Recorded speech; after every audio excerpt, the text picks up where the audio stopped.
My audience asked me questions for 10 hours, and here are the best moments. Let's say my only goal was just to get rich AF. What is rich AF, just so we define it? 100 million. Why not? Okay. It's a good number. Cool. You're willing to work hard, but you have limited skills and experience. What business would you start? Like right now, 2023. And I have no money, right? I would probably build a boring business in services. And I would probably pick something around the body. You know, I wouldn't just start a design firm because I think that has a high likelihood of getting disrupted or, you know, in some way by AI. If I were, you know, it's as silly as this sounds, like a nail salon or a lawn care service, things that, I mean, especially body ones, dentist stuff, like you still have to go in and get your teeth taken care of. And many times people value the human exchange more than something robotic. So for example, in the fitness world, like this is my data point around this, there was a brand called CocoFit, and they struggled a ton and then eventually went out of business because they tried to automate personal training. So they created these all-in-one machines that you'd have a key fob and it would count your reps, and every time you went to the machine, it would say how to do more and what weight you did last time. It's a really cool concept. The problem was, their theory was that the reason that people weren't getting results is that they didn't know what to do, when the reality is that no one was showing up at the gym. People hire personal trainers because they want another human to talk to and to hold them accountable to showing up. Same reason, like if you had a robot cutting hair, there might be a percentage of the population that do it, but a lot of women like the going to the hair salon and having that exchange. And so I would probably build a business around services in general, would be my way, and then I would continue to scale that. And you could do that at a local chain level, and you can make a lot of money doing that. Or you could do it at a national level, which would be like professional services. I love the idea behind the core stuff that's going to be here forever, you know? Let's say hypothetically, the great fires of Las Vegas burn everything to the ground. Okay, you lost everything. You had to start again. What would you say is the number one thing that you would have done differently to get to where you are now? And I have no reputation, right? No reputation. Yeah, it burns my reputation on the ground with it. So I actually have lost everything before. And so I know what I did, and I probably would have done the same thing. So the easiest way that I did to like go make 100 grand in a month when I had nothing was that I would go find a business that was local, that I understood, and that I could sell something expensive for. I would front the capital to market, I would work the leads, and I would sit at the front desk and sell, and I would negotiate what they would be willing to do a big bulk of services at scale for. So for example, if I wanted to find a chiropractor and I'd say, hey, if I sent you 100 customers this month, what's the lowest rate you would do all 100 customers for this level of service? And then I would just negotiate that down, and then I would spend as much as I could and sell it for as much as I can so I could make the spread, and then they would service the customers. And for them, it's a zero risk offer because they don't have to do anything. I front everything else. And then for me, I don't have to do anything but market and sell, and I can take all of that. And so like when I lost everything, I immediately was able to make 100 grand the next month by doing that playbook. In your opinion, what are the 3 most powerful skills that someone should develop if they want to make a lot of money? I mean, the 3 core skills are you got to learn how to build, you got to learn how to sell, and you got to learn how to lead. Just like that. There we go. Like in terms of maybe like hard skills that someone should really focus on learning to develop that, like sales, copywriting, leadership, what would you say are the most important? Well, those are the 3 big buckets, right? So it's like, one is that like leadership is just the internal bucket of getting people to do what you want them to do at scale, right? And then from a selling perspective, I include that in all things that are marketing, letting people know about your stuff, promotion, and actually converting people into customers. And then the third piece of building product and services is so that at scale, if the product is good enough, then you won't lose customers. And if it's exceptional, the product itself will get you more customers. And so most businesses taken to their natural extreme on a promotional level typically are leaky buckets because the product actually sucks. And most businesses suck in general because most products aren't good and most people want to cancel very quickly and don't want to continue to use them, which is why very, very good companies are very rare. Most of them generally are mediocre or not good. And so I prefer to solve a business from back to front, which is like, can we find something that people actually like and want to continue to use and continue to pay for? And then the marketing is almost a commoditized skill. Like it's very easy to let other people know about your stuff and do so louder and louder and louder, provided the product is good. And then the internal has to get run with a leader that can attract the talent to continue to do this. Because quickly the business will bottleneck based on the founder and their expertise, or usually they have a niche. They might be product people, they might be tech people, they might be finance people, they might be whatever. And then they have to be of the character to attract the talent that will allow them to get to 9 figures or whatever it is that the goal is. You mentioned on a recent podcast with Tom Bilyeu that you don't have rules. So Yeah. I, for example, I quite often end up working up until midnight, 2 a.m., 3 a.m., and basically fucking up my sleep schedule because I have too much freedom, right? Because I'm self-employed. So how do you kind of strike that balance between freedom and discipline, if you're driven and you want to accomplish big things? It's kind of 80-20. Like if you know that when you stay up late, like there are times when I will gas it and go past my red line in terms of work, and I know that I'm eating into tomorrow. But if I'm like in a flow and I'm crushing it and the muse shows up and the muse wants to work, then I work. You know what I mean? But if there's some days on the flip side where I wake up and I just feel foggy as shit and I just like, for whatever reason, I ate too much Mexican last night and I don't have it that day, then I might call it earlier. Like the idea of me pushing through and punishing when it comes to the type of work I do. If I were doing a more brute force work, then I would care less. You know what I mean? If it was just like, if I was just doing reach outs, I was doing cold calls, I was training, personal training sessions, I was cutting hair, I'm just gonna brute force my way through it because I don't need to have higher brain function. And that's not an insult. I'm just saying like, you're not like thinking of creative things. You know what I mean? You're working the work. But when it comes to like writing or making presentations or communication of some sort, it's more I try and optimize around how can I maximize over a week how much flow state I can be in so I can just get the most total quality output. Yeah. So it's not about rules, it's more like which of these things has the highest likelihood of getting me the most. What's up, Christoph? In one podcast, you said that your most feared decision in life was to quit your job when you were 22 or 23. My question is, what advice would you give to your younger self, if you could, in that exact situation? When you have nothing to lose, it also makes it the best time to make high-risk decisions because you have a disproportionate upside. Not quitting if you want to do something else, like if you have this desire to do something else, is like not taking a stranger up on a free lottery ticket on the street. If they give you a free lottery ticket and you lose, you're back to not having anything. If you win, then your life changes forever. And so I think a lot of people place a disproportionate amount of weight on the opinions of other people who are going to judge them in the short term, because quitting your job is short-term pain for long-term fulfillment, if that's what you want to pursue, because the short-term pain comes from the judgment of others and likely a back step in income. But long-term, you're working on the thing that you want to be working on. Now, if you like your job, and you know what I mean, then that probably doesn't apply to those people. But like, if you're in that situation, it's really a long-term, short-term sacrifice, which a lot of people aren't able to make. The second question, let's think that my audience don't know anything about Layla, except that she's your partner. Okay. But I think she has exceptional knowledge and she's a really good personality. If you could only tell one story about her that makes a complete picture about her, what would it be? So Layla had quit her job to join me to start Gym Launch. This is when we were doing turnarounds, so we're flying around the country. So she quit her job after knowing me for only a month and then started basically living with me in motel rooms. She had built up a book of business. So she was actually giving up something that she had spent 2 years building to pursue this thing with me. And we were new, like we had just started dating. About 6 months into that, I told her that I needed a break. And she actually asked me, she was like, it sounds like you don't really want me to be here. Do you want me to leave? And I was like, yes, that would be great. I had just lost all the money from the partner. I had this location that I had to either shut down and had no cash to do it. And I had to service all these contracts that I didn't have the money to service. And I also had like 3 other businesses that I was trying to run at the same time. I had a chiropractor agency, I had my gyms, I had Gym Launch, the turnaround business, I had a dental agency, all of those with different partners. And I was the one who did marketing sales for all of it. And so I was just so spread thin.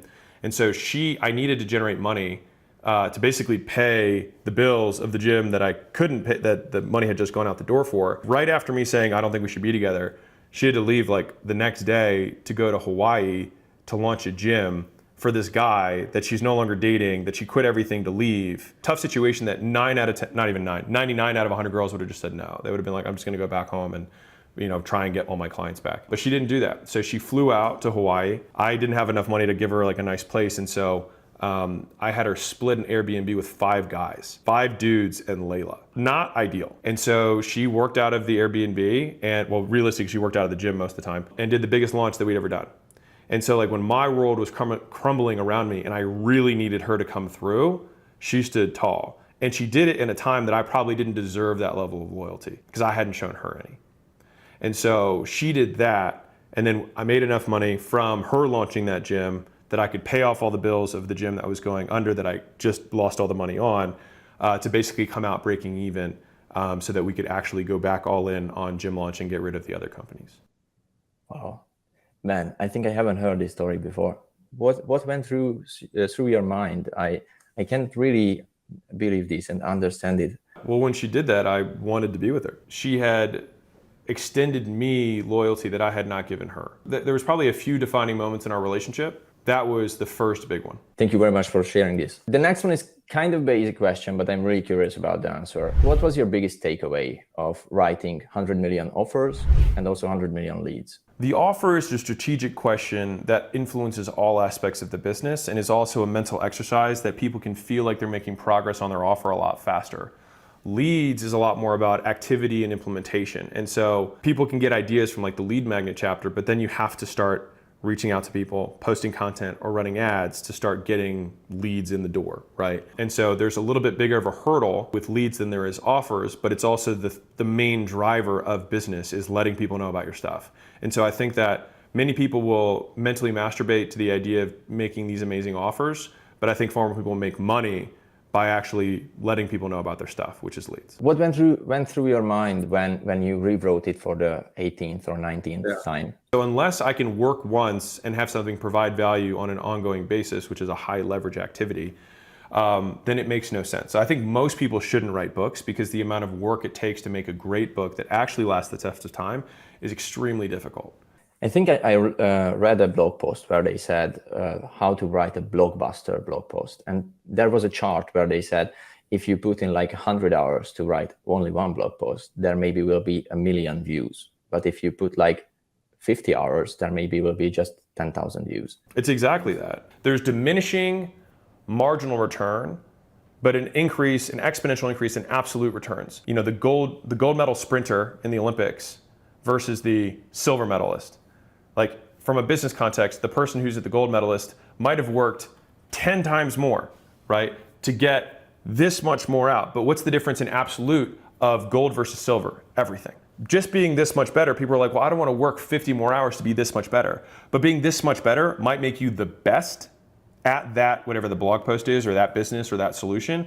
And the amount of winner takes all the economy has shifted towards, people want the lowest risk solution. And so if you have the best solution, then it is the lowest risk thing to buy.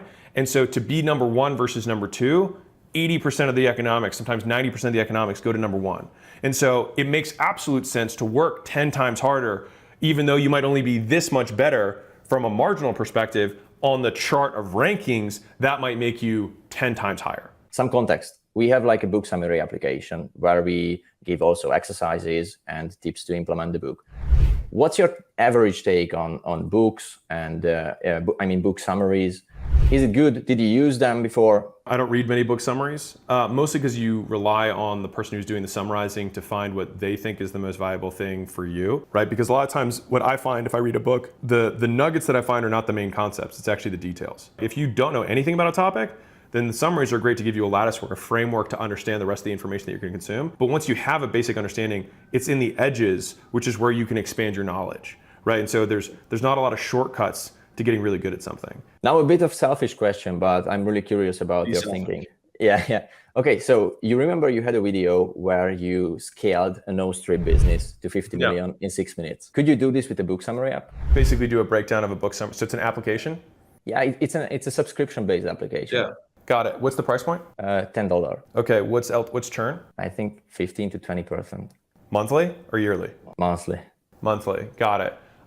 So you have to fix that first. At the end of the day, everything's going to be CAC to LTV. So like if there was one single metric that I'm going to look at a business, it's CAC to LTV ratio.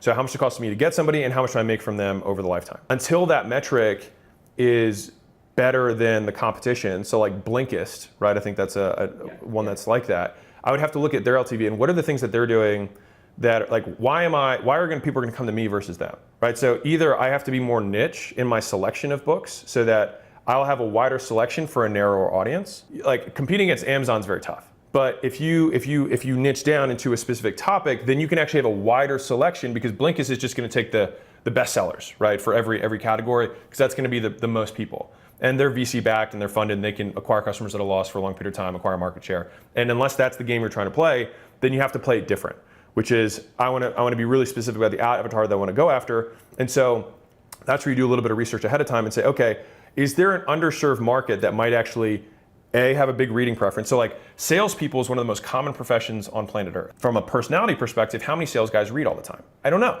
I would have to look into that. And so you might be like, okay, well, sales guys aren't the guy, but maybe HR specialists read a ton. Okay, well, if they read a ton, and there's like Blinkist might have one book on HR, but I could put 100 different things that are related to that or 1 degree separated, and then I can create the illusion of a wider selection of topics, but around a narrower avatar or concept, right? I would start there, and then over time you can expand if you want to, and just reach, you go adjacent, you go to finance, or you go to whatever. Like this is me just spitballing again, like I did the no strip thing. From the economics perspective, you have to get LTV to the point where like your churn should be under 3% in order to make this really work. Once it's under 3%, monthly, yeah.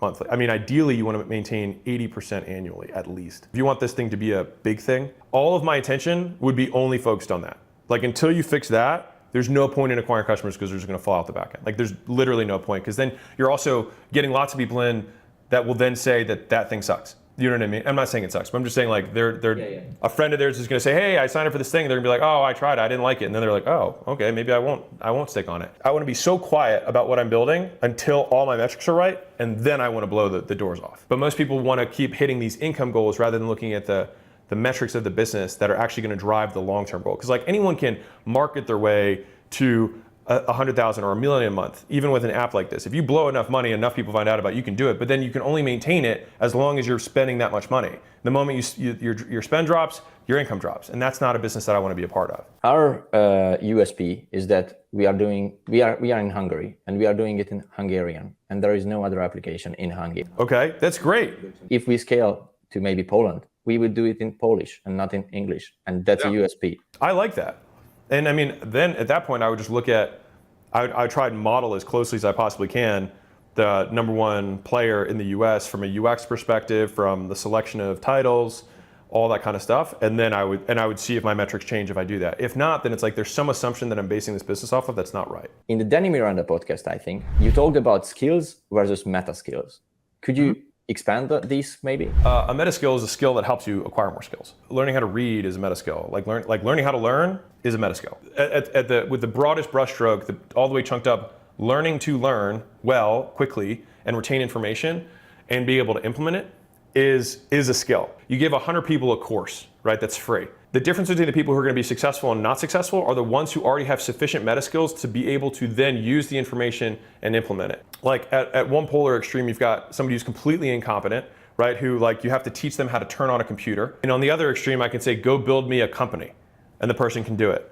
So this person can translate a directive into each of the sub buckets and knows how to do that. And so it's really like your success percentage basically is predetermined by how low you break down the skill requirements for someone to be successful. So like the reason that I write the books at the grade level that I do isn't so that people who are experts don't get value from it. It's so that it makes it even easier for experts, and it makes it attainable for people who don't know. So I can get 70% of people who read the book to get leads versus 10% of people to get leads if I just cut out some of the steps and made assumptions about their skill level. The last 10 or 20%, the people who are experts are still going to benefit from. I'm just also going to include turn on your computer. Here's how you do that. And from the software perspective with what you're doing, that's also how you get a way larger percentage of your clients to activate.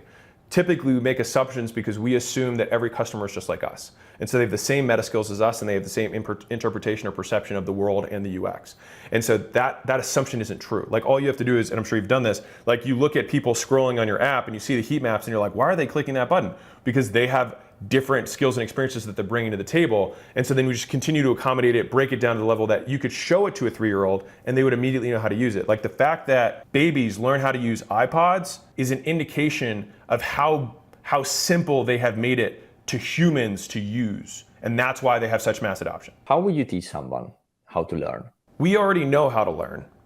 It's just that most people don't know how to teach. Everybody learns stuff all the time, right? If you touch a stove and it's hot and it burns you, you learn not to do it again. Like learning is natural, like we all learn. But people who want to teach a specific behavior don't know how to do it. And so it really just comes down to three things, which is what do I reward, what do I punish, and what do I extinguish, right? So reward is you give a carrot right after someone does something. Punish is you zap them or you smack them after they do something.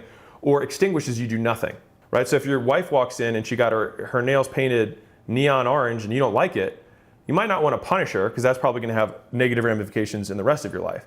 But you might extinguish it. So you might not say anything about the nails. Or you might say something different. She's like, do you like my nails? I might say something back like, I'm happy that you got what you want.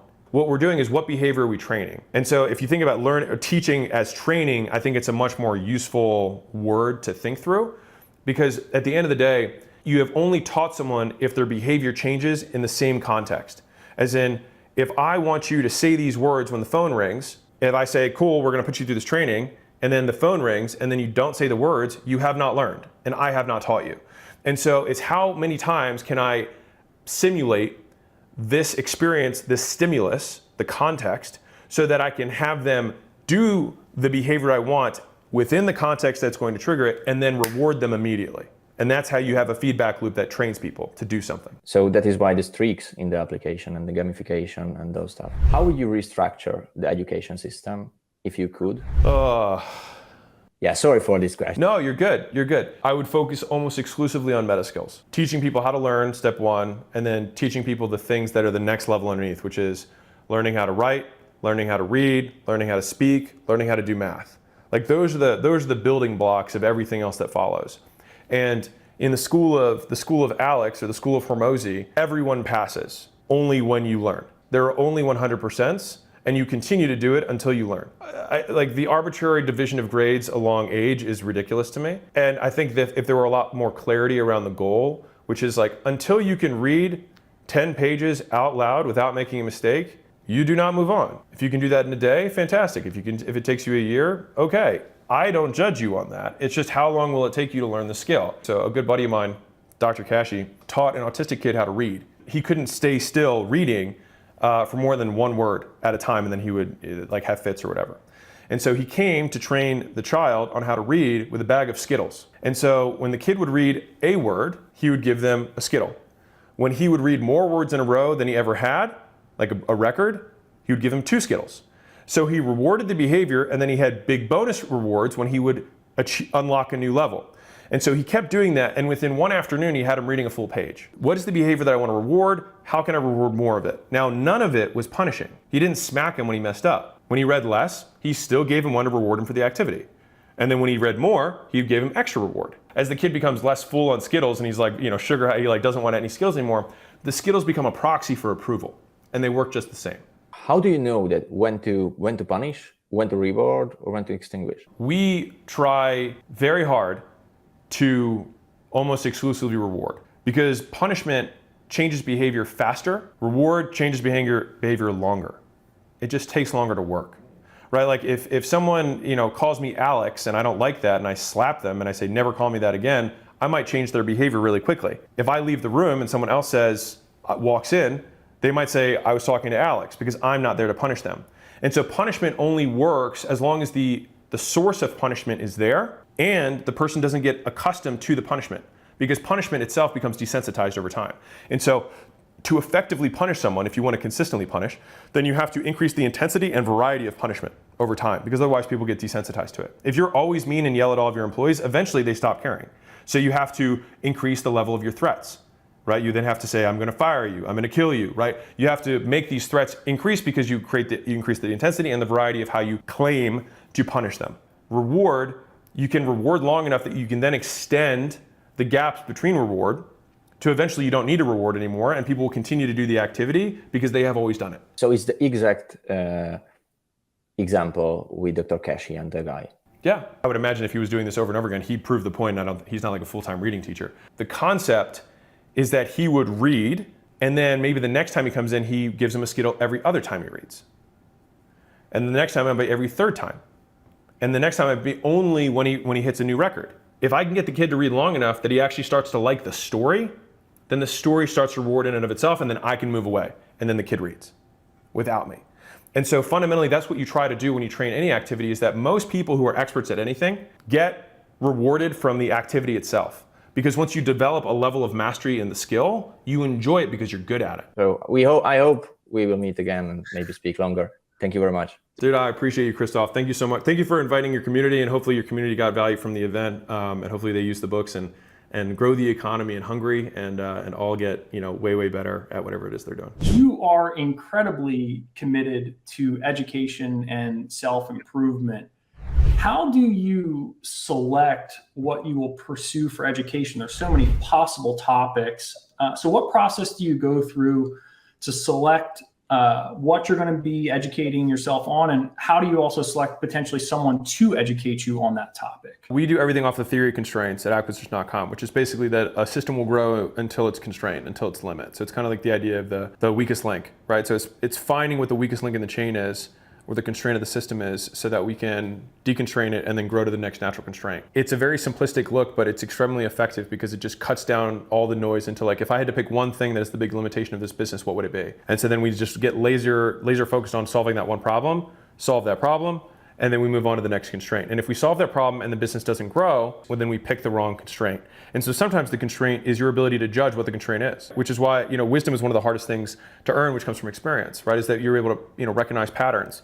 And so for me right now, to answer the other part of the question, I'm focused on learning about brand stuff right now. So brand is my big topic that I've been diving really deep on, brand and media. And I'll probably write a book on brand just from the findings that I have, because I don't think there's many good books on brand, because I could read you 20 different definitions of brand and branding, and they all sound like cockamamie. And so coming up with an operationalized version of what that means so that it can actually be useful. And I try to learn this stuff so that I can use it. And then whatever I learn, I just, you know, pass it forward. Because branding for me, despite being now, quote, known for this, or like an organic content guy, I've only been doing this 2 years. Like, this is brand new to me. Like, I have way more experience on the paid ad side. That's what I did for the last decade. And people got to see a tiny taste of that when I was launching the book. But that's the big thing, is finding out what the constraint of the business is. And if you need to chunk all the way up, if you want to grow a business, you have to sell more clients, or make them worth more, or decrease risk. Those are the things that are going to grow the value of a company. And so just simply asking the question, like, why do we not have 10 times more customers, or why are we not making 10 times more money?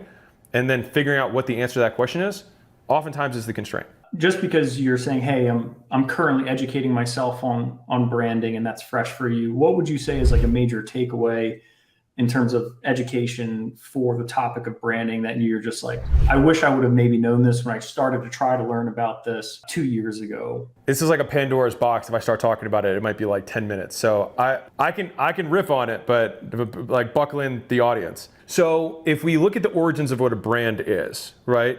Where do brands come from? Brand comes when you brand cattle, right? That was the original use of a brand. And so why would you brand cattle? Because you want to change the behavior of people who look at the cattle. So if you have a cattle that doesn't have a brand and the cattle that does, the people who are looking at it will behave differently. If the cow doesn't have a brand, I might take the cow for myself, or I might kill it, or I might eat it, I might do whatever. But if the cow has a brand on it and I know the guy, I might return the cow to him, right? So it changes what I do, all right? That's an important point. So the point of a brand is to change or elicit a desired behavior in the widest percentage of your target audience, all right? Now, how do you do that? You do that by making associations between something they don't know, your brand in the beginning, with something that they do know that is positive and rewarding, if that's what you want, right? And so the index, it's a 4x4 box of what brand really is. You have the direction, so you've got away from and towards, and then you've got strength, so very high and very low. So, if you have a really weak thing that's away from, it's like, I kind of don't like this thing, slow Wi-Fi, like whatever, like bad brand. On the flip side, you might have a political party, which depending on the audience, might be super strong and away from or towards. Now, Taylor Swift, for example, would be someone that I would say has a very strong brand and towards. There's not a lot of people who really hate Taylor Swift, and a lot of people who really love Taylor Swift, right? So it's positive and it's strong, right? Somebody like Ray Romano, if you heard that, or like Tim Allen from the old sitcom days, might be someone who is positive but weak. A lot of people know who he is. Am I going to show up to his event?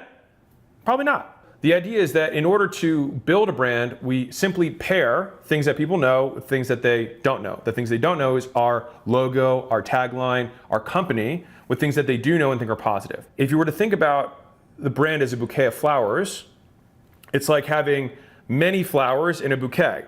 And so if I were to break the bouquet and spread all the flowers, there is no bouquet. But simply by gathering them together, by making associations, I create something new. And that bundle of associations is the brand. Now, if I were to break one of the flowers or make it rotten, it would affect the appearance of the entire brand.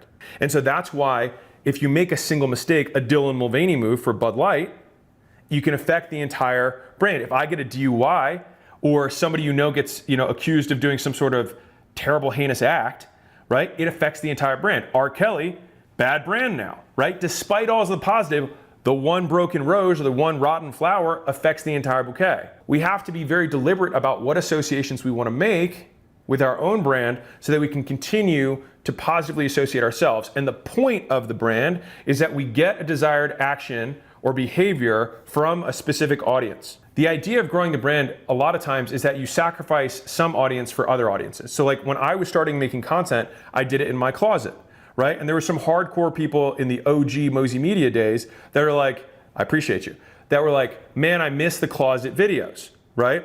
Now, I might have lost some of those people when we started making a little bit more polished videos, et cetera. Some people, not all of them, right? I traded losing some audience to gain more. When you're making a brand move, you're basically always making a bet that you will gain more of your desired audience than you lose by making a change.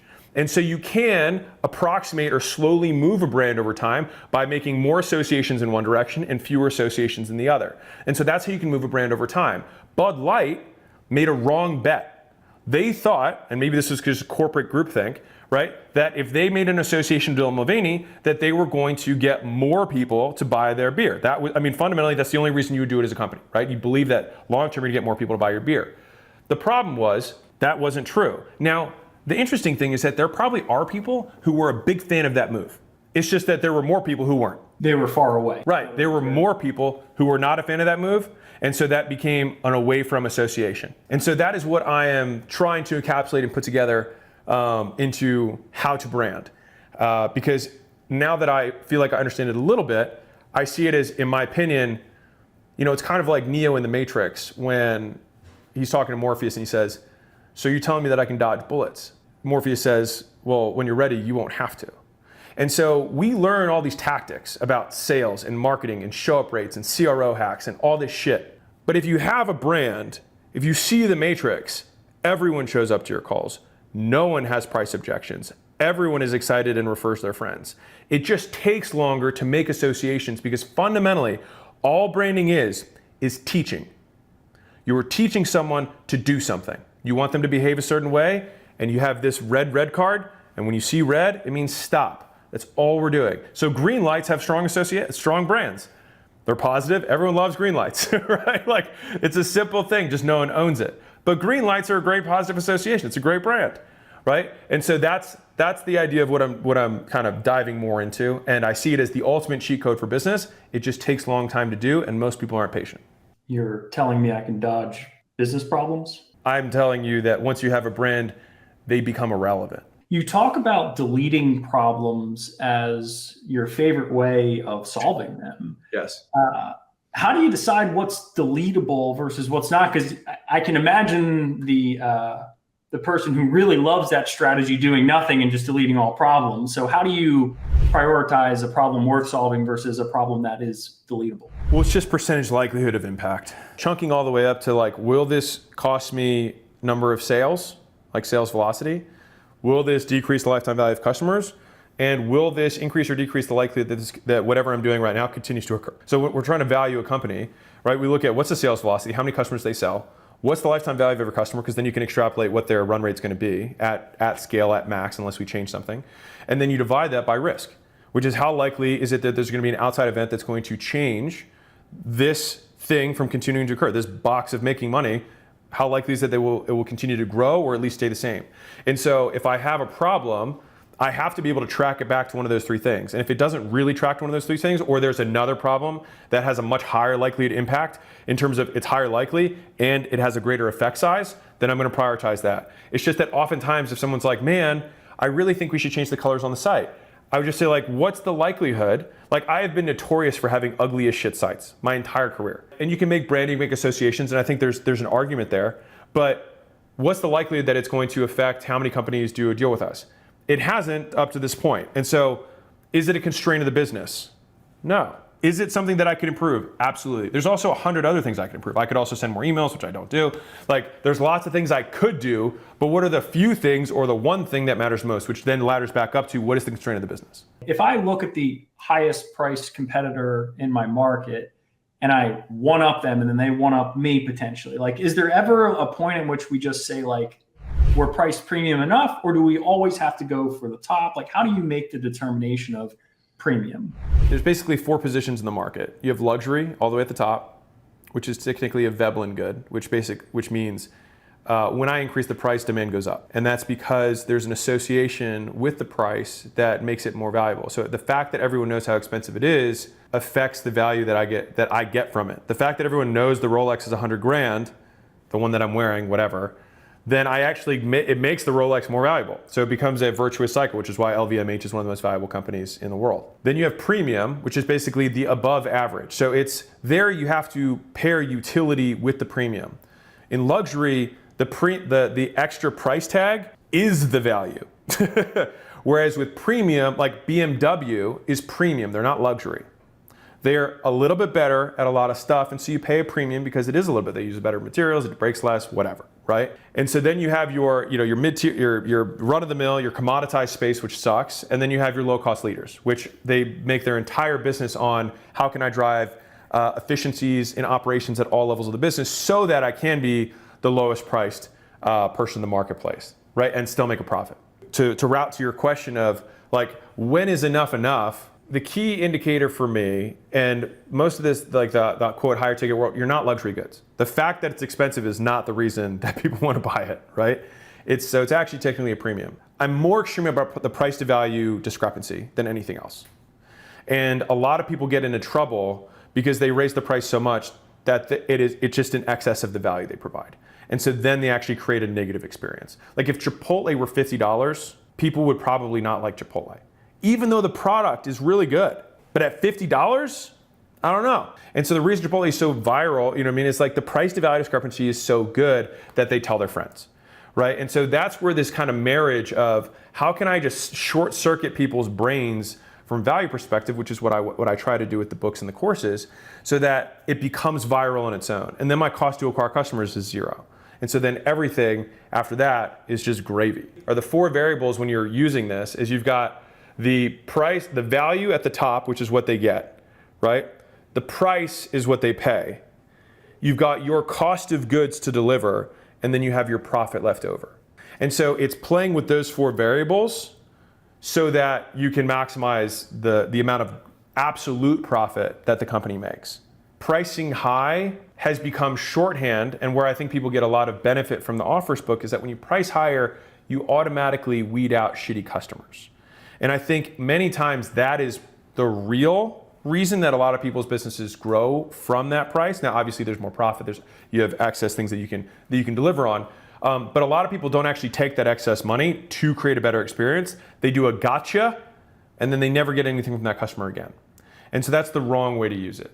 But if I had to think like, okay, what are the reasons that a company might be successful that does charge premium? Is that they actually reinvest the premium price into a superior product, and they are very clear about the avatar that they go after and what the quantitative requirements are that are black and white that they know from looking at their best customers, their top 20, top 5% of customers, and then saying we're only going to cater to these customers in the future because the likelihood that we can give them a great outcome is higher. And then that can create, you can merit or earn the premium that you have because you have data that supports that if you are this type of person, we can get you this type of result. What does the ideal experience with an accounting firm look like to you? And I ask because one of the things that stuck with me is you said you've never done your own books. Like you've always considered that something that was delegatable, important to delegate. You've also referenced bringing, I believe, accountants in-house, kind of going back and forth between outsource and in-house. So what does that ideal relationship look like to you now? And maybe what did that ideal relationship look like when you were going through your first, 7-figure and 8-figure company? A lot of professional services should look at Wi-Fi for inspiration. You're like, what does that even mean? You don't want to like clap when the Wi-Fi is working. You just notice when it doesn't. And so you just want it to be in the background. You just want it to work. Right? And so a lot of companies are like that. Like there's a lot of services that people think they need to like communicate stuff on. Like, I just want the financials to be accurate and I want them to be timely. That's it. And I want things broken down in a way that allows me to make business decisions. And that's where, like, I think the top tier of accountants transform into fractional CFO and CFO kind of materials, where they actually help you use this data to make informed decisions about the business. Is there a way that I can translate what we do into how it would affect a business owner's life? So I'll tell you a little story because I think this might be really relevant. This will be really relevant for you guys. So one of our portfolio companies has had a ton of growth. 3 years, they went from one location to, I think we're at 38 locations now, right? All self-funded, all cash flow. All right, so really, really tremendous growth in 3 years. And it's compounding, so it's growing faster and faster. And when we were at about 30 locations, we were stuck at 30 locations for like 2 quarters. And so I got on the phone with the CEO and he was like, dude, I just feel like I don't know how many locations I can open based on cash flow, and because they had net receivables were a little bit extended, things like that, right? I like shook the screen for a second because it was a Zoom call. I was like, I need you to freeze frame this feeling you have right now. I was like, okay. I was like, think about this feeling you have. I was like, what you are feeling is finance as the constraint of your business. You do not have a finance function that is operationalized enough. Like, you do not, like, you are underdeveloped in the finance function. You have a bookkeeper who's not that good. As soon as I could see, it just clicked. I was like, that is the constraint of the business. Until we get the finance function in, you're gonna just be operating blind. And then once you know we have this much cash flow, we can open 2 locations a month or 3 locations a month, then you can be more aggressive with everything else because you're confident that you're not bankrupting the company accidentally on your own. If I were an accounting firm, I would try and pinpoint the problems and relate them to how it's going to affect growth in the business. Like, how is the constraint, so that you can talk in the language that a business owner is going to understand. Like, how many, I'll bet you, like, if I could see everyone's hands, how many people in your audience, all the business owner does is go to the right, go to the bottom, and say, so we made more money this month? Great.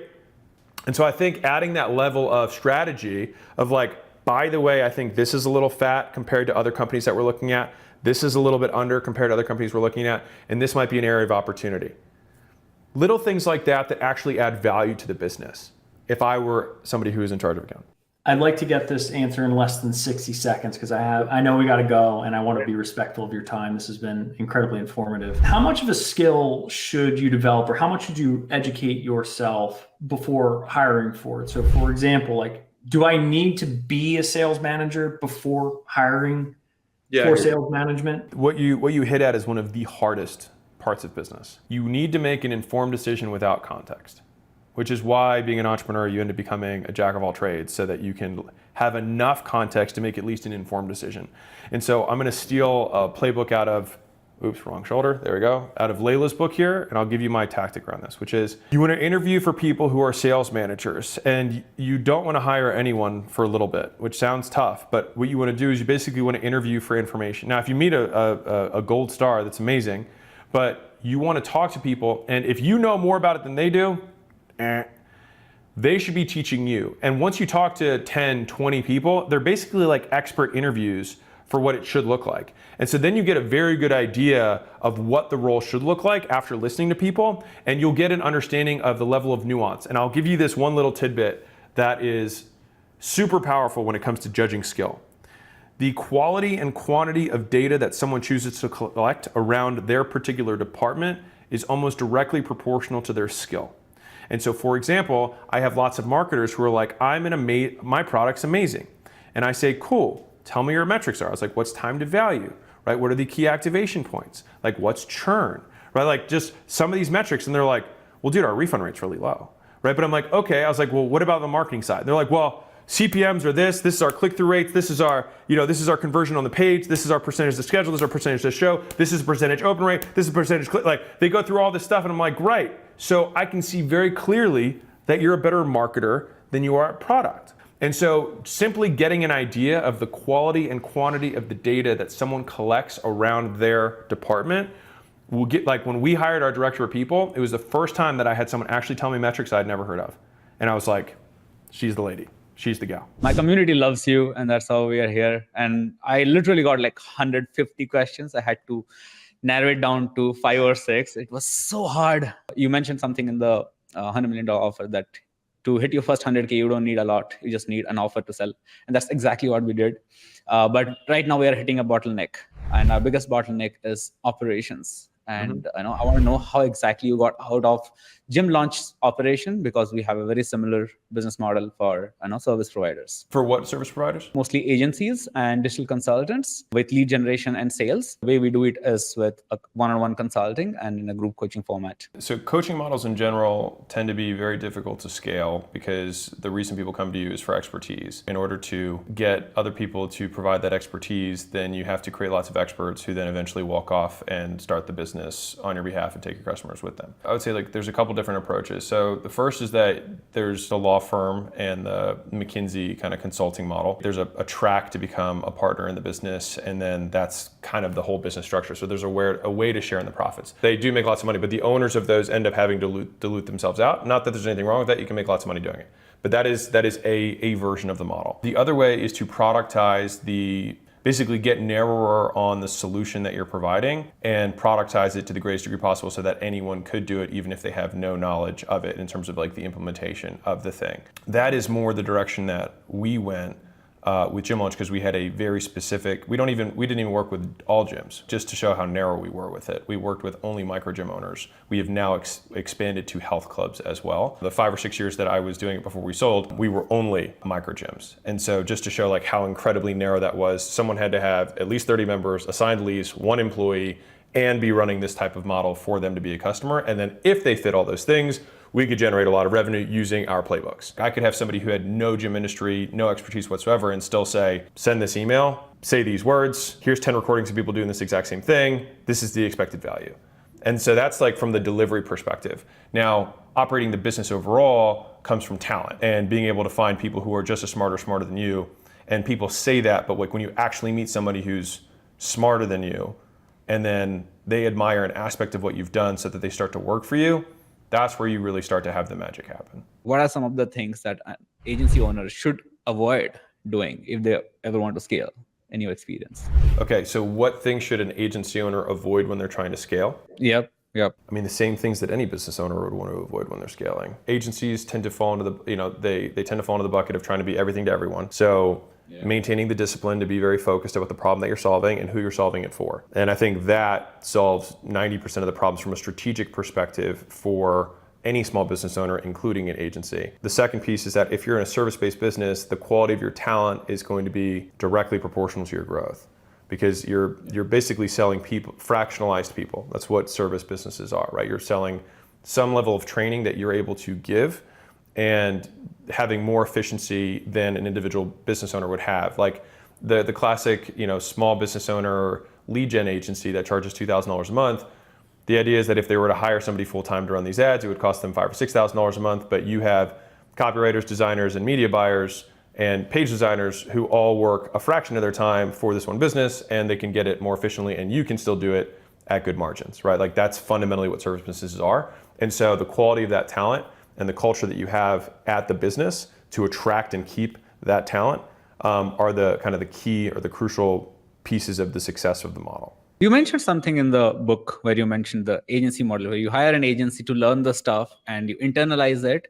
And then when you have stopped learning, you replace an agency. But me teaching agency models, agency businesses, how to become irreplaceable. In your perspective, how should one go there? Should we start with one business, then upsell the next and upsell the next and upsell the next offer? Creating the irresistible offer isn't necessarily about having a zillion products. It's more about explaining and communicating the many small things that you have to do anyways.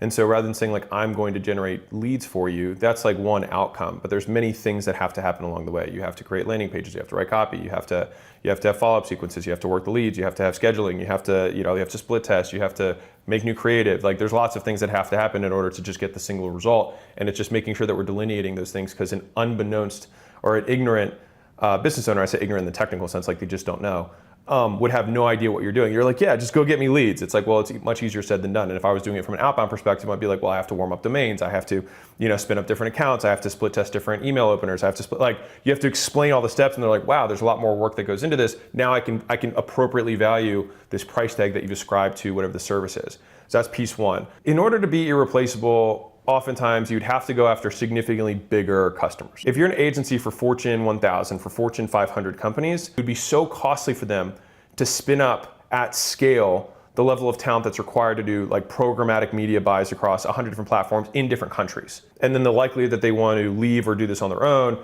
is significantly lower. The idea that any service provider is going to become truly irreplaceable, like any business can do anything on their own. And I would prefer to put myself out of business and do it in a way that aligns my customers with me than have a model that I know is basically has a timer for obsolescence. Not everybody works with Fortune 500 companies, right? Most Sometimes people. many people, they might work with, small and medium businesses. They help them. Let's say you become a marketing agency for chiropractors in New York. You become so good at that. In general, people won't leave you because you're just good at that particular service. Sure. And the thing is, the small business owners are really tough because they're the problem. Like they're super erratic, they're super volatile, their cash flow's lumpy, they don't know where their next paycheck's gonna come from, and to no fault of your own, they can cancel because they just can't make payroll that month. Look at the biggest agencies that exist. Ogilvy, you have Vayner, is up there now. Who do they service?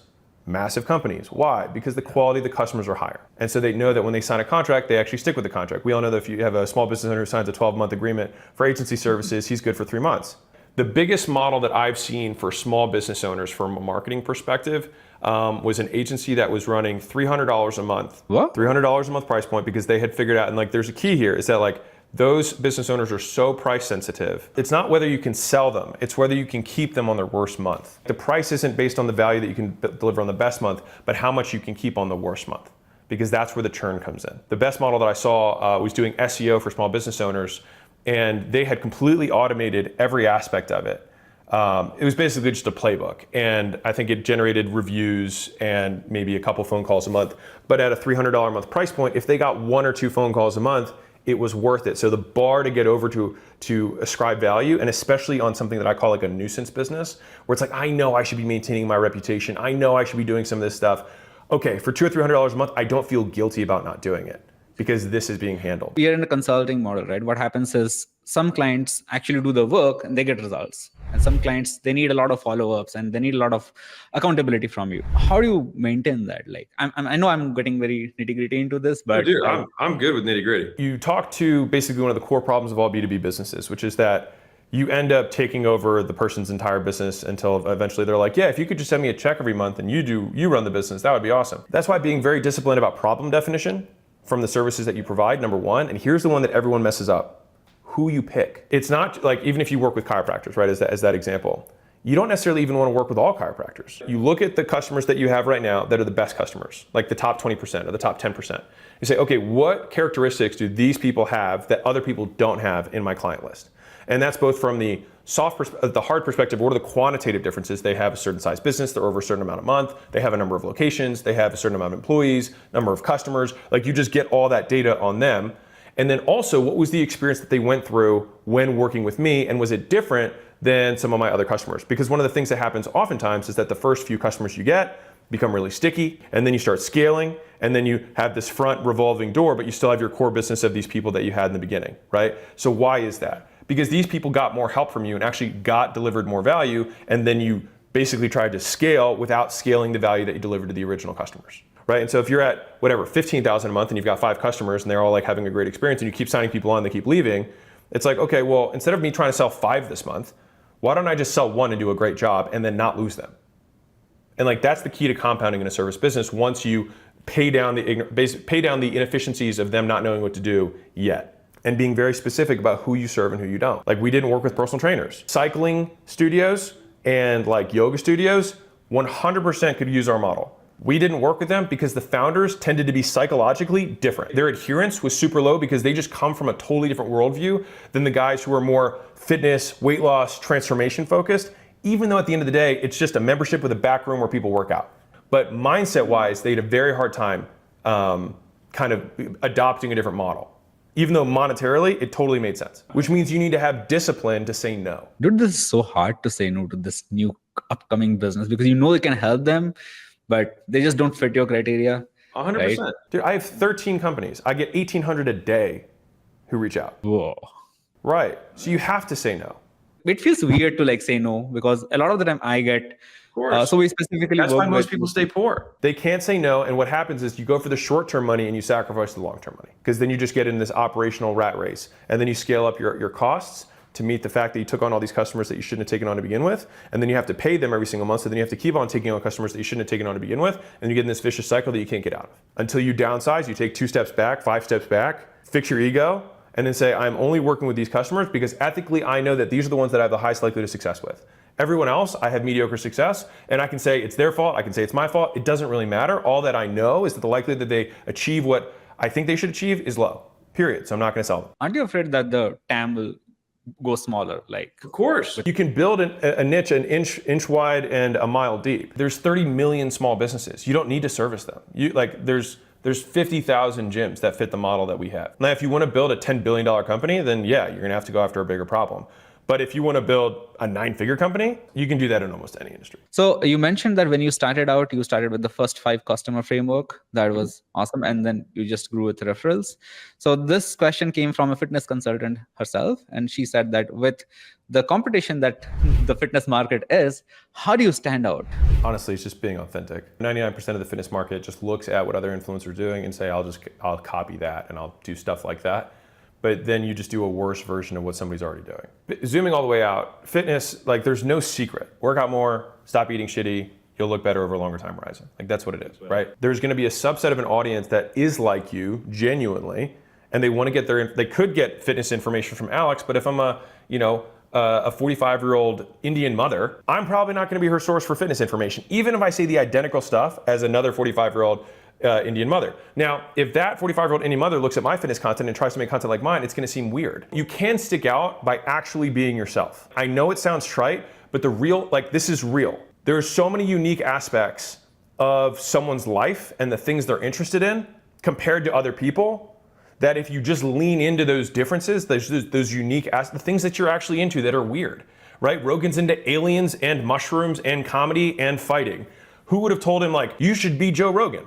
And you're going to have people who like some aspects, and then the super fans will be people who overlap on 2 or 3 of the interests that you have. If you picked my brand, it'd be like dessert, working out, philosophy, business, marketing, sales. They're different. They're people who follow me because they only like the business and money stuff. They're people who follow me because they only like the philosophy stuff. They're people who follow me because they just think the desserts and calves stuff is funny. Like, it just depends on what someone's gonna come in for, but if you're just you, then you can stick with it for the long term, and that's what's gonna build over time. And make you, quote, stand out, because there is only one version of you that's lived your life. So just live it publicly. Thanks a lot, man. I think we are at the end of our tenure. Thank you very much for being here, and keep writing great books.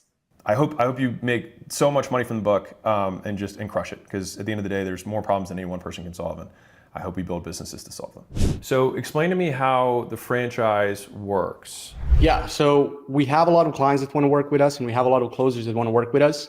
And Jovan and I, we just can't manage everything ourselves. It's just too many people. We had 2 options. Option number 1 is place managers to replace us, right? And then give like 2 to 3 accounts, client accounts to each manager so they can manage them, obviously, and we can scale that way. The problem with that was that managers only get paid so much and they only care so much about the business itself, right? But when it comes to partners, they get 50% cut. They get exactly what we are getting, 50-50. The franchise thing is interesting because I feel like you would be able to achieve that simply with a profit share rather than getting investment and equity and all because if speed is the goal, then you could basically do the makeshift in terms, because like I'm assuming many of them aren't planning on selling, right? And so the only reason the equity would be valuable is if they're going to sell it sometime in the future. And buying, quote, more locations isn't really a thing either. I would imagine that just like it'd be a lot faster to just contract, basically put legal language around getting a profit share in the structure, the cut that you have. Like many companies have scaled sales orgs. You know what I mean? Like insurance brokerages are just massive sales orgs. Like real estate agents are massive sales orgs. And so they don't necessarily have equity, equity deals, because those can just get litigious and there's lawyers and I'm sure you guys have already seen this, like it just takes more time. And I feel like there might be, like you could probably remove a couple of the components to get the same behavior, which is ultimately what you're trying to do, is get people who act like owners. So that's me just shooting right off the cuff of just looking at it. So that's kind of why we kind of came up with the franchise model, to put like a nice barrier there. So it's for people who like have the experience in the space of running an agency or like scaling, managing high ticket sales teams, but now you're getting like the infrastructure that we've kind of built over the past 4 years. I mean, you can still do all that without the franchise agreement, but what problem are you solving? Why are you not bigger? It's a management problem, just in general, with bringing on more partners and doing it faster and doing it more in a more organized way. Yeah. So what you said, it does make sense, because that will remove some friction and it would allow us to bring more people without risking, the equity in any way. I mean, based on the model you have, you guys can own 100% of the, like the franchisor. But even if it was just like, the main co, you can still have streams because you have the software. So tracking becomes the issue. But since you already have that infrastructure built, the ability to just make sure that they get overrides. Now, if you want to put, a $10,000 buy-in or something, just because you feel like that increases commitment levels, I mean, that's fine. But if you look at like a Chick-fil-A, for example, are you familiar with their model? Yeah. Right, and so they, each location probably costs, I actually don't know the build-out cost, but I would imagine it costs at least $1 million, probably 1.5 to build a location for Chick-fil-A, and the operators put $10,000 in. And so it's more of a symbolic gesture than it is like them actually, contributing capital to whatever the thing is, but they actually don't own equity in the business. So they get a 50-50 profit share after a royalty that goes to Holdco. Just looking at what they've been able to build, it seems that structure works without the equity. In terms of eliciting the behavior that you guys are going for. But from everything that you said, even right at the beginning, you were like, well, we needed something that was more scalable because obviously we had lots of people. There's many people who have scaled businesses with lots of people. And so it sounds like it's actually a talent deficit. Like you need to hire somebody or bring someone who's a high-level operator who has scaled a sales-driven org. What's revenue right now? Revenue for the phone sales organization? Sure. Well, every month is different, around like 4 million right now. Per month, is that GMV, so like gross sales volume, and then you're getting 20-25% on that? Yeah, so you'd be looking at somebody who's scaled a sales org from 10 million to 100 million, and who's really ops heavy. So you'd want somebody who looks like, who's very leadership driven, not a systems person. That's not the right person. You're looking for somebody who you admire. Take this the way I mean it. You need an adult, right? That's not a function of age. Just saying you need someone who has experience doing this. Because if I were looking at, like if I were going to go buy in, right, to phone sales, the first thing I would do is hire an operator. Because right now, all the things that you've described have been people issues. So if I'm operating on the theory of constraint, which is what we do, I would say, okay, well then people issues seem to be the main problem for this business. So I'm going to hire somebody who has experience in this particular domain in a sales org who has gone from X to Z. The $1 million question, where do you find such people? Well, you guys are sales guys, right? So it's outbound. Outbound's the easiest thing to do. You could also run ads, but the best people already have jobs. And I mean, you guys know this from your business, right? And so it would be outreach. Outreach is the easiest thing to do. Go to LinkedIn, and LinkedIn has so many tools now. Like search for people who meet these 3 or 4 job titles. Probably like a senior vice president or a VP of sales. Sales director might be a little too low, but probably a VP of sales. Or VP of sales ops, something like that. Like you'll have to play with the title. It is kind of like an ad in advertising. Like you have to play to figure out when you get the right avatars on the phone. But as soon as you get it to click, then you're like, okay, these are the types of people I want. And then you talk to as many as you can. And the litmus test that I have for high-level talent is that I should be learning from them on the phone call. So if I feel like I have to teach them stuff, they're not the right person. Like if they're teaching me things, which is also great because then you can keep taking notes, and after 20 or 30 phone calls, you're like, okay, I have a very good idea of what excellent looks like, and I can make a more educated decision on the type of person that I want. But that person who's very operational should be a people-driven leader, especially in this type of org. For the second part of this call, we would like to just bring our partners too, and just ask them sales question in general and learn from you. Yeah. With our model, do you believe that we should utilize group selling methods like webinars, seminars, events? That way we can compress the time frame we make money, or just focus on one-to-one sales? I think it depends on the product that's being sold. Usually products above $30,000, and that's why we're focusing on like one-to-one model right now. I think you can do, so the way that I like building sales orgs is having repeated sales materials and then individualized. So like repeated sales materials are going to be like the VSLs, the webinars, things like that. But you're not closing on those webinars, you're just qualifying and setting. And so I want sales guys to be doing as little information spewing as humanly possible, and really being able to start the call with, so you ready to buy?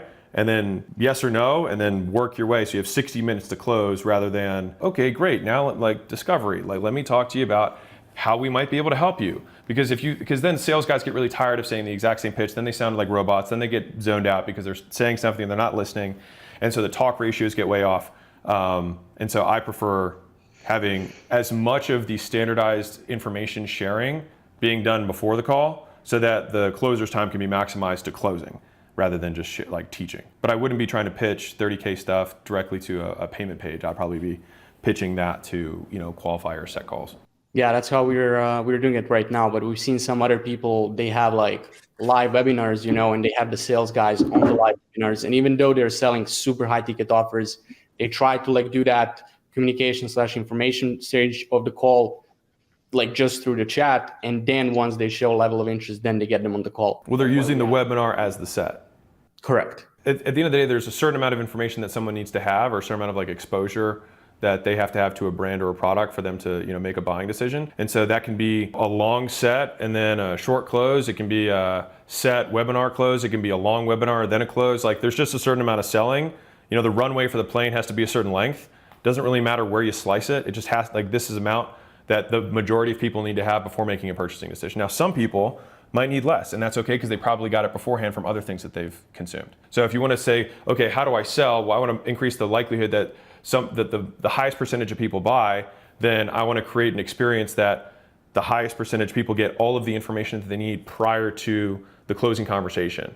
And so if you do a webinar as a big set thing, to me, that's the same. That's all the same. Like if you run ads to webinar, ads to VSL, then they go to a scheduler, or if you have a live call team where you have a number that becomes the CTA and then the call team's answering calls in real time. Operationally, I wouldn't upend my entire business because of just a slightly different way of doing it, because I think it's more happy to glad. As long as your throughput is good and you're making money and you're growing right now, I don't know if that would be the constraint of the business. So I think the stuff that we were talking about earlier, like that seems more of the constraint than kind of the individual tactics, in the example you gave. What's your method for building trust and credibility on a sales call in like the fastest way possible? Like what approach do you often take for that? Well, brand matters more than anything, like right off the bat. And the vast majority of like the hard closing tactics and hard sales tactics have to exist in lieu of not having a brand, right? It's like we have to make up all this hard stuff. It's kind of like in the Matrix when it's like, when you're good enough, you won't have to dodge bullets, or like you're saying, I can dodge bullets. It's like, well, when you're ready, you won't have to. So like the brand is when you're ready, you won't have to. But if you don't have that, which is the big thing that you should have, but if you don't have that, then it's the same things that you would normally do. You're going to try and find common ground, be relatable. Like a lot of it just comes down to how well do you understand the avatar, right? So I think a lot of sales teams under prepare by understanding the avatar, the prospect, and over educate on the product. Like if I understand what a 45-year-old woman's suffering from, I can basically do the same sales call, and at the end of the call say I can pitch therapy, I could pitch weight loss, I could pitch a gym membership, I could pitch cleaning services. It doesn't really matter because if I understand the avatar really well, I'll be able to speak to her pains. And what you said is true, like brand is extremely powerful. And with the clients that we take on for our agency, do you recommend that we go for people with very strong brands and take that approach? Like that should always be the focus, right? Like always go for the brand and then from there. Yeah, strong brand, strong product, for sure. Fair question though. Yeah, relatability, common ground. What's been the number one reason you've seen show up rates increase or decrease? It's 100 golden babies, no silver bullets. So when we go into a company, we have something called a lead nurture checklist. And so it's just like 17 things that we do, and each one of them adds like 2 to 5%. And so that's how we can get something from like 30, 40% show rates to 85% show rates. It's just doing a lot of little things. So I would not look for like the one trick. It's just like, okay, how quickly are we responding? How much information do we provide them beforehand? Are we providing a personalized video? Like, can we give them a gift card for showing up that they can share a coffee with us? Like, just how many different things can we add in to increase the likelihood that they show? Can we create an open loop between the set and the close that they're going to get information that they got their interest piqued? Is there a way that we can say that we're going to show them that we're going to do a certain amount of work on their behalf and we're going to give them the deliverable on the next call? Right, so they have a huge incentive, they have huge curiosity so that they would want to show up. Like this is particularly true in insurance products. So like we have an insurance company. And so like we create personalized insurance plans. It's like, okay, well, how do we get more people to show up? Well, we don't want to send them the insurance plan that we're going to make them before the call. We just say, we'll explain it to you on the call. Yeah, we implement a lot of those tactics as well. Probably there's some stuff that you're doing that we currently don't have at the moment as well. I don't know if it makes sense to share on this call, but you said there's kind of like 17 things. Is it possible you can maybe like send it to us? No. So, oh no, sorry, man. All right. Honestly, it really depends on what the business is. If we're looking at an insurance business versus a weight loss business, like it's more applying a principle across. But that being said, the big one that's probably missing, like it's usually the big obvious thing, which is we can always do the hundreds of little tactics, but you're trying to dodge bullets rather than like winning before you start, which is like, why do so few people trust you? Like that's the big, like I see the matrix, and then everything else becomes irrelevant. So for acquisition.com, our show rate on calls is nearly 100%. So if we say, hey, we'd like to find out more about your business. Today is Tuesday. Our next opening is Thursday of next week. So 9 days from now, show rate's still 100% because of brand. We actually don't need to do any of those tactics. Now we have those tactics so that we can help the companies that don't have those level of brands. But like, you want to stack the deck. You want to answer the question, why does no one trust me? And solve that. Otherwise, you're always going to deal with these issues. Like do the fundamentals for sure. But the big things that'll matter most is who you're choosing as your customers. So Vista, you guys heard of Vista Private Equity? So they're the biggest software private equity. They've got $1 gazillion, whatever. The way that they look at a business is that they do a customer analysis. And so they look for the 80-20, right? They look for the 20% of customers that are worth more than everyone else. And they then do a customer analysis and say, what do these 20% have that the other 80% don't? And then they exclusively look for customers that are that 20%, and then they say no to everyone else. And so then what happens is if the sales velocity remains unchanged, they 5x the business. So sometimes you'll make more money just by saying no so that you can have the capacity to say yes to the few guys that matter more. And if you're not getting more of those people, then solving that problem rather than saying like, how do I polish a turd? Instead of going from that perspective, just saying like, maybe I just should not try to polish turds because it's still a turd, right? And like, how do I get the people who are much better companies to be attracted to my business? And if you have a customer list that people aspire to be like, then you'll get more and more people. Like that's like kind of the branding side for you guys, which is how can I associate with better quality brands so that other better quality brands realize that what we do is legit. You can try and optimize the shit out of something, but like usually it's the big obvious stuff, and we don't look at the big obvious stuff because they're actually harder problems to solve and they take longer. But it's where the most value is unlocked. What's the ideal frequency and the topics of coaching calls that would increase the overall performance of setters and closers? So I would say it's less about the topics of the calls and more about what you're training repeatedly and what you're rewarding. So sales is one of those really interesting businesses or like, departments that you can see very clearly, like you guys have probably seen different sales teams and they have very different cultures. And so it'd be like, what are the cultures that create the highest performance? In our experience, you can go on either extreme. You can have a very punishment-driven culture, which is very individualistic, or you can have a very team-driven culture, which is typically reward-based. What you want to reward is adherence to the script, not closing. Like, and that's a huge shift for most sales teams. If you reward adherence to the script, then what happens is you get everyone to follow the script. Now, if they aren't closing, then you need to change the script. But it's much easier to change the script once you've taught adherence than it is to have a bunch of lone wolves who do anything they can to close the deal, which then impacts your brand. So like a really simple, tactic we did at one of our chains was we just said, cool, we'll give them $5 if they follow the script, whether they close now mind you, the tickets are smaller, right? It's just higher volume. We'll give them $5 if they follow the script. And if they close or they don't close, they get paid either way. You know what's interesting? The thing they're most curious about when they send their managers is, do I get the $5 for the adherence, even though they make 3 times more on the close. So we still give them benefits for closing, but they want to know whether they got the approval of the manager, because the $5 actually matters less than the approval from the manager saying you did a good job. The $5 is more of a token. That makes a lot of sense. And if you can imagine, because everybody here has sold before, if you got on a call and you knew that you could get paid no matter what just for following the process, it takes some of the pressure off. Like think about, like you hop in the car, like I'm just gonna make sure that I get my bone no matter what on the adherence. But guess what happens when everybody adheres to the script? You fucking close more. Bingo. Because sales is one of the biggest issues where you have false positives, where someone goes rogue and then closes and basically gets reinforced for doing the wrong thing. And then they start doing the thing that they did that one time that worked, and then it doesn't work over and over again. So they change their behavior, they learn the wrong thing. Right. And so then you have to course correct, right? That's why sales, like it's all about adherence. And then we can be really strategic about really making sure the script is beautiful and crisp and concise. And we just drill the team on adherence. The big topic I want to address is how to sell emerging tech. You don't sell emerging tech. it's selling the plain flight versus the vacation. If I could tell you that your financials would be absolutely accurate and updated in real time, would you want that? How much would you be willing to pay compared to what you currently pay? A lot more. Great. What if I said I could do it for less than what you're currently paying? Are you interested? Great. This is what I need. The fact that I'm using AI is irrelevant. You just sell the outcome and then you're not really no one cares. AI is great for YouTube clickbait, but for sales, it's irrelevant. That was like one of the main talking points I wanted to get across. What else you want to do for the next 16?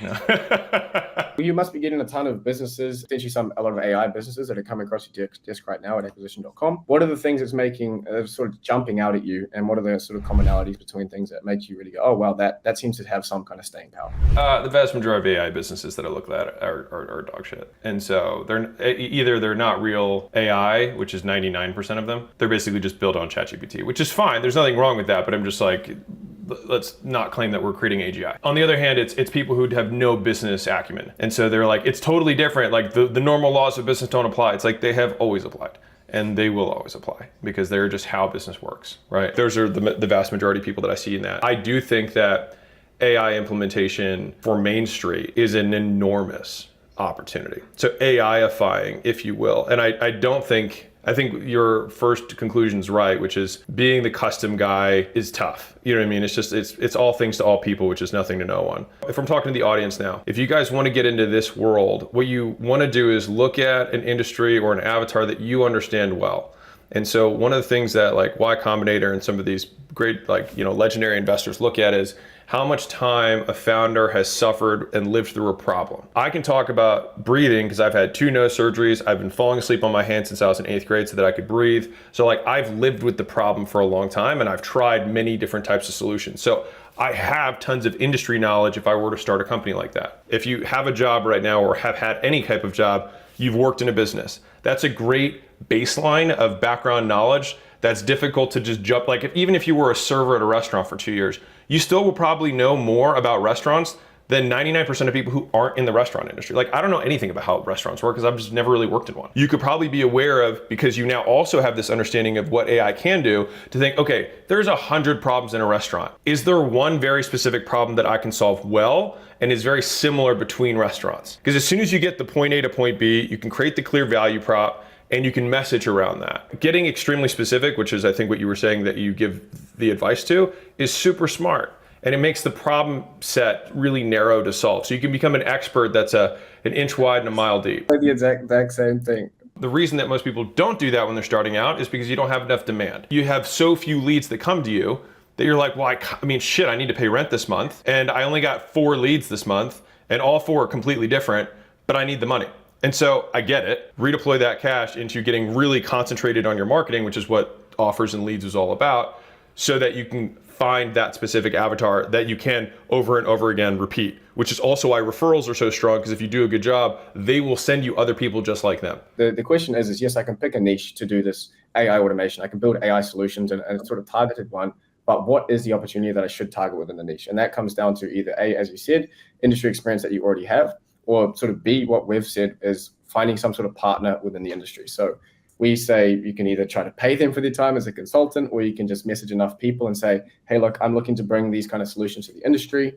Would you be willing on working on this with me? I need a little bit of your specific knowledge, but in exchange, I'll create this thing and you can refer it. You can basically have first dibs on sharing it to your network and you can make some money that way. So yeah, I definitely wouldn't do it as a consulting relationship. The thing that you're going to be selling is the product.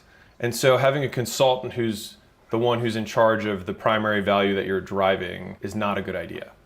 And so you'd want somebody who's long-term incentivized to continually improve the product, continue to innovate the product, see the things that are coming around the corner to keep it up to date, make it better, make it stronger, et cetera. It really just comes down to how to have a normal business partnership. So all the normal rules of business apply, and this person has some specific knowledge you don't have, and you should ideally have specific knowledge they don't have. They should be asking the question like, why do I partner with the people in your community if I'm an AI developer, right? If you're trying to figure out which of the problems to solve in an industry, it's just value created times ease of implementation. That's the equation, which if you chunk it up, it's number of potential customers times gross profit per customer. If I have 6 different problems I could potentially solve, which one has way more people who have it, which one's easier to do, which one unlocks the most value. One thing that we're starting to see as us ourselves actually run and build one of these AI automation agencies, now AI development company as well, is that by building a development team that is capable, what is your take and your experience with how important that development resource is? I mean, sure, with your event, you must know working with developers can be a complete pain, but having them in-house and having a really good team to rely on as you shoot for those big opportunities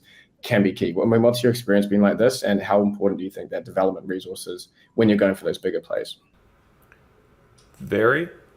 Okay. I mean, we were thinking the same thing, so I was glad to know you agree on that. It's the product. Like if you're in a service business, the quality of the people that you use to provide the service is the product. And so those people usually want to be compensated well, because if they are really good, then the places that they're coming from will want to pay more to keep them.